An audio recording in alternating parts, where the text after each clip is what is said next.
এখনই বিদায় বলো না, এখনই বিদায় বলো না, এখনো আকাশে চাঁদ জেগে আছে, কোনো কথা তো এখনো হলো না, এখনই বিদায় বলো না।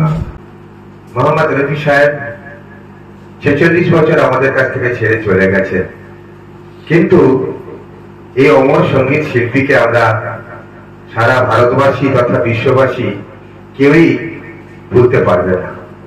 কারণ সঙ্গীতের দুনিয়ায় তিনি যে তার ছাপ রেখে গেছেন, তার যে সৃষ্টি রেখে গেছেন বিভিন্ন বিষয়ে, বাংলা, হিন্দি, ভজন, গজল, ভক্তি সঙ্গীত, নজরুল গীতি আরো বিভিন্ন ধারায়, তাকে কোন একটা কমিউনিটির মধ্যে বর্ষিয়ান শিল্পী যিনি রফি সাহেবকে আমাদের শ্রদ্ধা জানাবেন, তিনি একটি সুন্দর বাংলা গানে তাকে শ্রদ্ধা জানাচ্ছেন।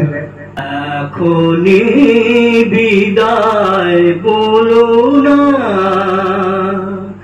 এখনো আকাশে চাঁদ জেগে আছে, কোনো কথা তো এখনো হলো না, এখনই বিদায় বলো না। রফি সাহেবের সম্বন্ধে আমরা যতদূর জানি, তিনি তো বেশ কয়েক হাজার গান গেয়েছেন। এই এত সহস্র গানের মধ্যে তার পরিধিও ছিল অসম্ভব বিস্তৃত। সেখানে কখনো স্যাড সং, কখনো বিরহের গান, কখনো আনন্দের গান, কখনো ভগবানের গান, কখনো আল্লাহর গান, নজরুলের গান, সমস্ত ক্ষেত্রেই তিনি অতুলনীয় ছিলেন।